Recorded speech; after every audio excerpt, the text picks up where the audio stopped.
from Boğaziçi University. The question was that why do we associate terrorist actions with religion, not the killer, not the people? I don't think all the terrorist actions are being associated with religions. Actually, and such discourse are being used in Western media, especially when the terrorist belonging to the specific religion or specific geography, specific location.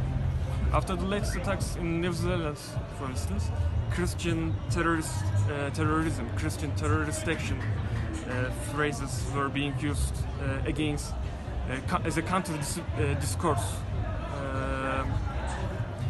Since Islam was being associated with terrorism for the last 30 or 40 years.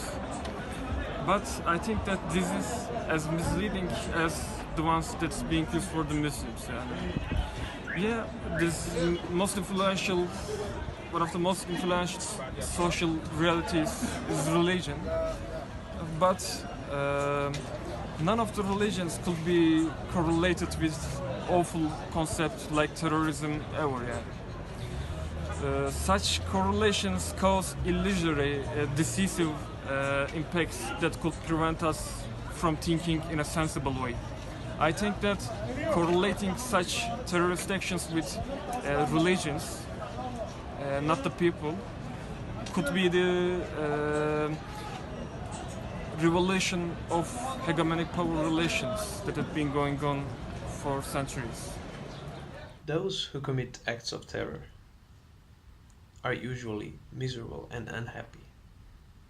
They use religion to justify putting an end to their own miserable lives. For that reason, we must look at terrorists as criminals.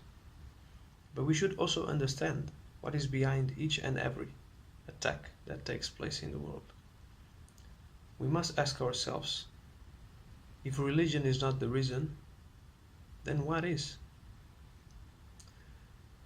We could speak of terrorism, of course, as a political tool, rather than a religious one.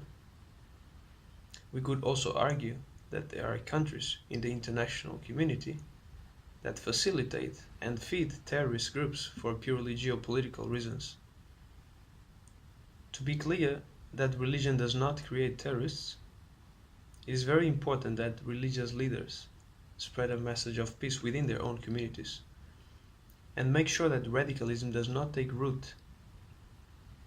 We must not allow religion to be used as a weapon in the world.